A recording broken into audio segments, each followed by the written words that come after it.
The top stories: PM Abiy holds talks with Prime Minister of Malta, Robert Abela.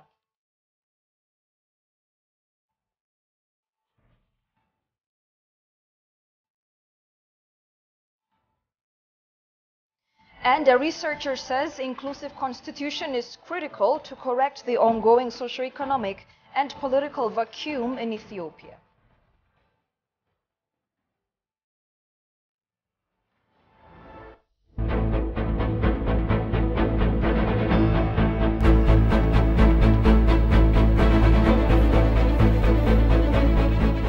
Hello and thank you for joining us. You're watching Addis News Hour with the news. I'm Tabitha John. Do stay with us.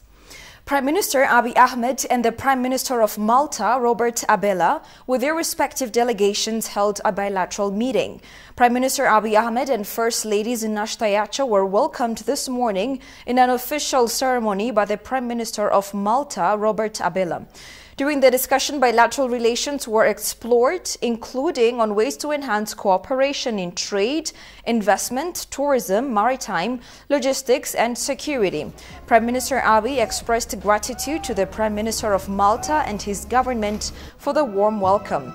Quote-unquote, our two countries have a lot to learn from one another in a multitude of areas, and today's discussion have further cemented areas of cooperation for mutual benefit, the Premier tweeted.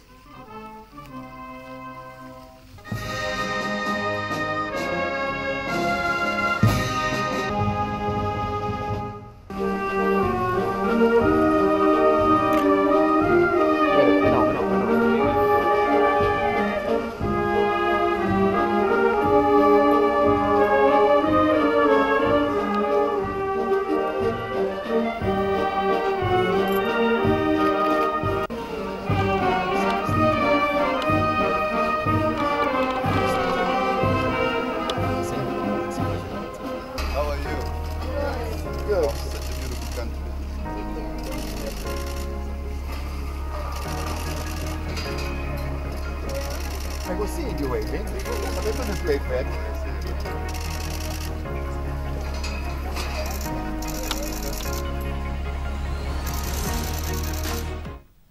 The Ethiopian Prime Minister Abiy Ahmed hailed bilateral cooperation of Ethio-Italy as turning to a new chapter of development. The Premier extended his appreciation to the government of Italy for the warm welcome and support extended to his delegation from the host country, Italy. Italy and Ethiopia have inked a €180 million cooperative agreement for Ethiopia. Daniel Kasahun tells you more.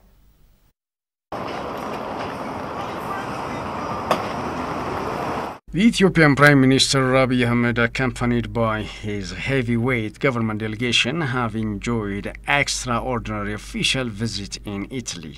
In their arrival in Rome, President Sergio Mattarella received and conferred with the Ethiopian delegation, and the two sides highlighted Ethio-Italian relations spanning over many decades have been long-standing and defined by a fruitful partnership. The Ethiopian delegation has also been awarded welcome by the Prime Minister of Italy in an official ceremony, and then the two leaders and their respective delegations held a bilateral meeting in which bilateral relations were explored. ልማት ስራዎቻችን በድምሩ ከ180 ሚሊዮን ዩሮ በላይ የትብብር የእርዳታ We have signed €180 million cooperative agreement in Ethiopia.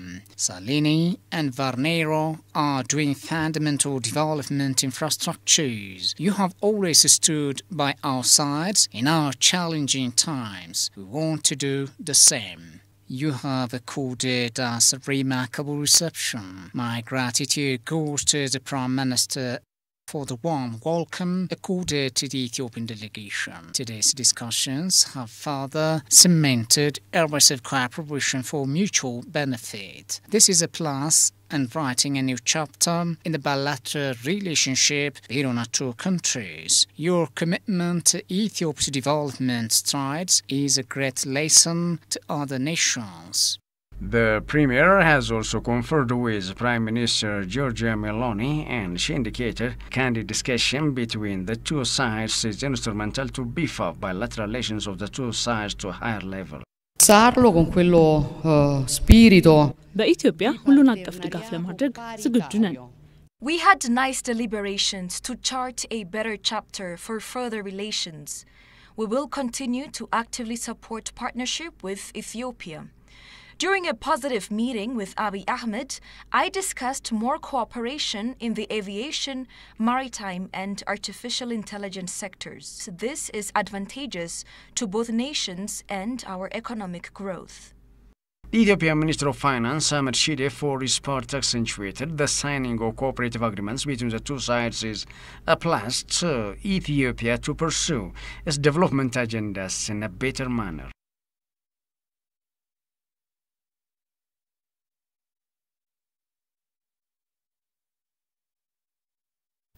A new 3-year agreement worth 140 million has been signed by the two sides for Ethiopia's job creation efforts and development and diverse facilitation. We have also signed 2 development cooperation agreements amounting to 40 million euro.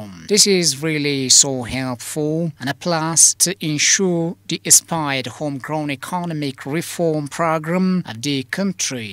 Italy is also keen to support Ethiopia in its energy development financing scheme. Italy is also desirous to help Ethiopia in its green legacy development and others. In his second-day visit, Prime Minister Abiy Ahmed and his delegation has been accorded warm welcome by the Prime Minister of Malta, Roberto Balla, and the two sides has discussed ways of enhancing bilateral relationship between the two to a higher level.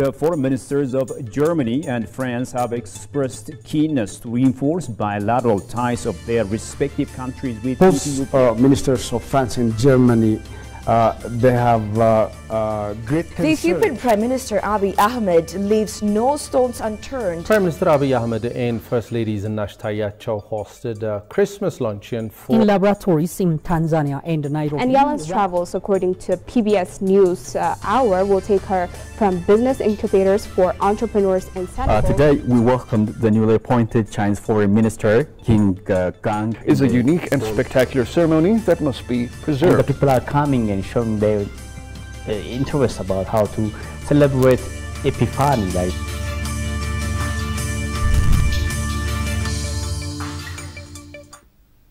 Welcome back. The United Nations High Commissioner for Refugees, UNHCR, Filippo Grandi, appreciated the government of Ethiopia for hosting refugees and providing the necessary support to protecting their safety.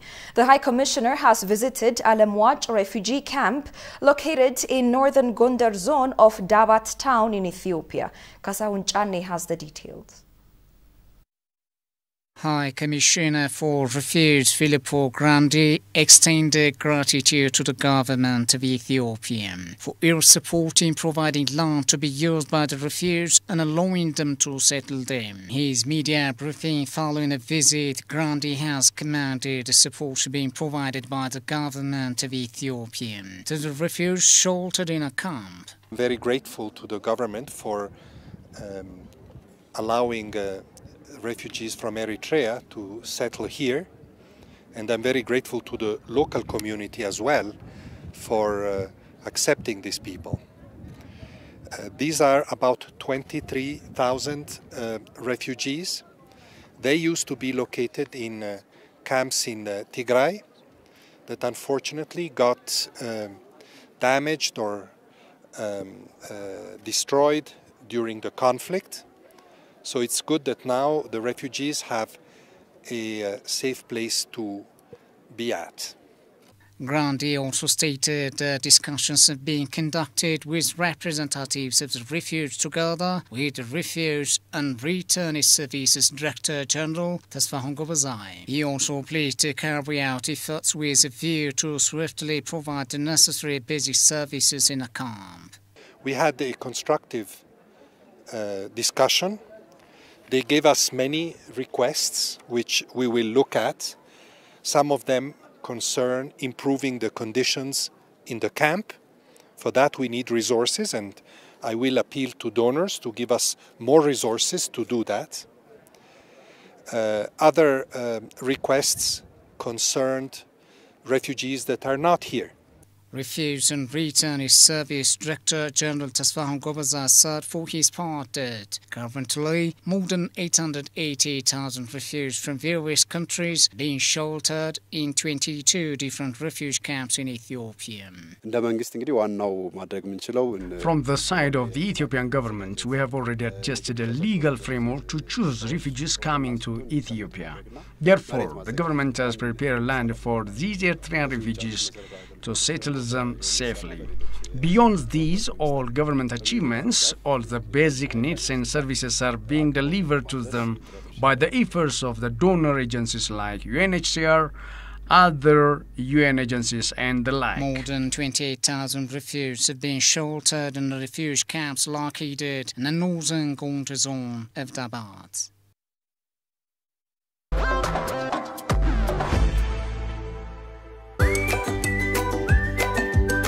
Welcome to the land of origins. Commercial Bank of Ethiopia is pleased to serve all your traveler banking needs. If you have money from any of these 16 countries, you can convert it to local currency by visiting our nearest branch. Alternatively, our secure Forex ATMs accept cash exchange, or if you prefer using your cards, we've partnered with Visa, MasterCard, and UnionPay so that you can withdraw cash from our local ATMs or make cashless transactions at thousands of local POS partners securely and with confidence.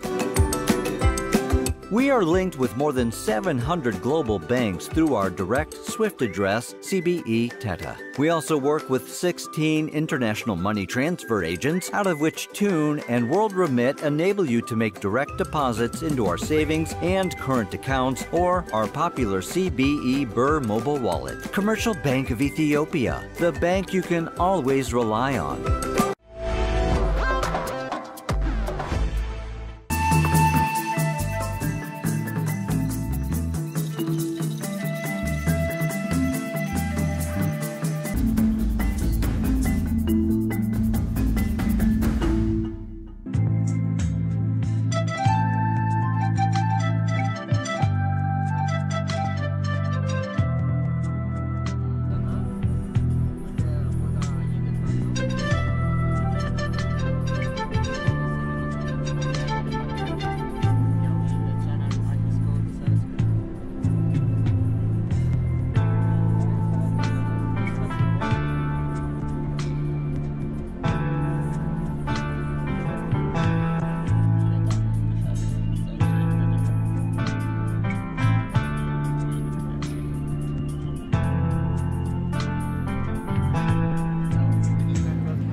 A researcher said all-inclusive constitution is critical to adjust the ongoing socio-economic and political vacuum in Ethiopia. Talking to ETV English on Addis Dialogue program, Tewedros Zewdu, a researcher on mixed identities in Ethiopia, noted that extremist thoughts on the constitution should be solved to cement the nation's unity. Haptamu Ashagri has more. The Constitution of the Federal Democratic Republic of Ethiopia, also known as the 1995 Constitution of Ethiopia, deals with the rights of the nation, nationals and peoples of Ethiopia. The Constitution has also given unconditional right to every nation, nationalities and peoples of Ethiopia to self-determination, including the right to secession. Recently, Ethiopia, the Horn of Africa nation, is facing various socio-economic and political as well as ethnic-based conflicts and instabilities. Some politicians, researchers argue that the political and socio-economic challenges of Ethiopians currently facing is emanated from the Constitution. Chairperson of the Ethiopian American Civic Society, Deacon Yosef Romanwork, one of them. The present system of governance in Ethiopia is fundamentally flawed. That if it is to sustain itself in the way it has, another civil war is imminent. TPLF did not fight Ethiopia had it not been for ethnic federation and the constitution it put on Ethiopia, which does not exist anywhere on the planet and nowhere else. According to Teworos Zawdu, who is a researcher on mixed identities in Ethiopia, said, well-formulated and accepted constitution is needed to solve all-rounded problems across the country. Zawdu stresses that solving extremism thoughts on constitution is said to be vital to cement the nation's unity by using constitution as a guideline principle. Those sides who rejected this constitution, they looked at it as a mechanism to undermine national identity. And then those groups who romanticized it, they looked at it as a document that answered what they call nationalities questions. According to the research finding made by Theodoros showing that the 1995 Constitution ignored the concerns of mixed ethnic people in Ethiopia. The recent Constitution needs to bring amicable solution how to protect all human beings across the country. The first thing that comes out of my study was the exclusion of mixed ethnic people from this current document. That tells me there was no empirical studies, or there is a mismatch with the empirical reality of Ethiopia, which is inhabited by mixed and single ethnic people, and then what was written in that document. We have made ourselves extremely vulnerable for war and human rights violation based on the current constitution of Ethiopia. The ethnic political system is a zero-sum game. It comes at the expense of another ethnic group. When I win, you lose, or when you win, I lose. And you create territory based on that. You form political parties based on that. And you allow them to arm themselves based on ethnicity. And my friend, if you look at Ethiopia's history for the last 50 years, with the exception of the Somali invasion, every war Ethiopia fought is based on ethnicity. According to Theodoros, collective efforts are needed to bring vibrant and responsive constitution which fills socio-economic and political vacuum.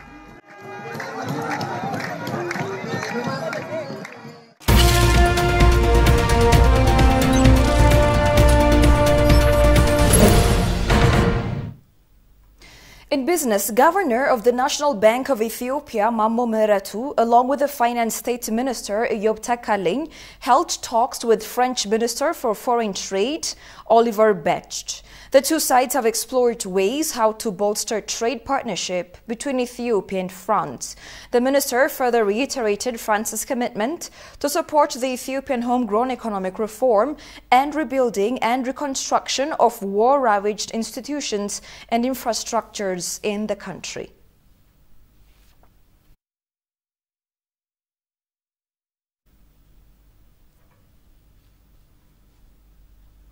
Ethiopia and China have signed an emergency food aid agreement worth 161 million birr. The agreement was signed by Ethiopia's State Minister for Finance, Samarita Soaso, and Yang Yihang, Minister Counselor for Economic and Commercial Affairs at the Chinese Embassy in Ethiopia. The financial support will be used for emergency food aid in Ethiopia. Beneficiaries, according to the Ministry of Finance, are people affected by conflicts and natural disasters in the country. During the agreement, it was indicated that Chinese investors are interested in investing in Ethiopia in the future economic cooperation between the two countries. In addition, it was also indicated that China will continue to strengthen its support for Ethiopia's light rail project.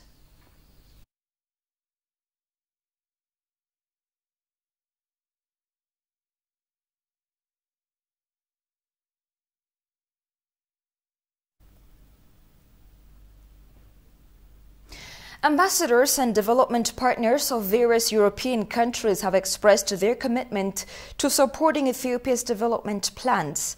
Minister of Agriculture Girma Amanté held discussion with ambassadors and development partners of various European countries on their support being provided to Ethiopia to improve the agriculture sector.